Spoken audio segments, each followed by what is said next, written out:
喺卑詩省咧，好容易就食到地道正宗嘅華人美食。而喺呢一個咧非常有茶餐廳感覺嘅展覽度咧，亦都係呼應咗展覽嘅主題 A Seat at the Table。So we thought that the food and as an entry point to tell those stories worked in many ways. For one thing, it is often a nice way to exchange, and it's usually a good cultural bridge where people can kind of look at cultural differences in a way that's non-threatening, and everyone loves eating, so it works at that level.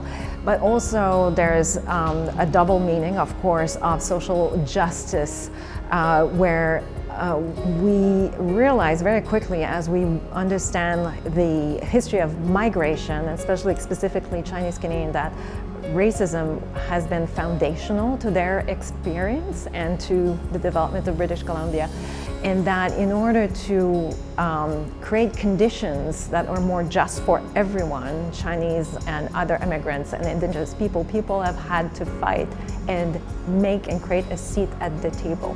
So the idea was to feature those stories of people mobilizing, organizing to make change and to make this province a more just place. 曾經有人話過啦，要捉住一個人嘅心咧，就要捉住佢嘅胃㗎。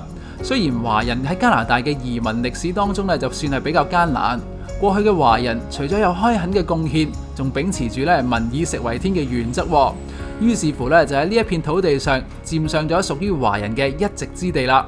Many were connected to the food industry. The exhibition, The Seat at the Table, does feature kind of a 360 of where people were involved. So restaurant owners, grocers, agriculture. So they were in all kind of like the ecosystem of food.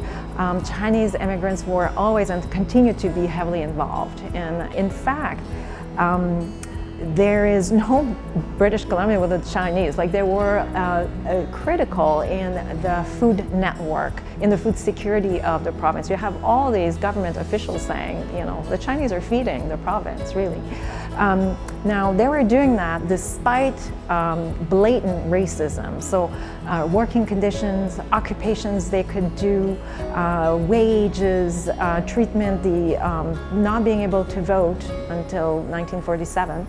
So all of these aspects made the life and the experience of migrating here extremely challenging. And despite that, people thrived. And that's what we see in those stories. 如果你對呢個展覽感興趣嘅話，就唔好猶豫啦。由今日開始到4月前，溫哥華博物館約定你啊！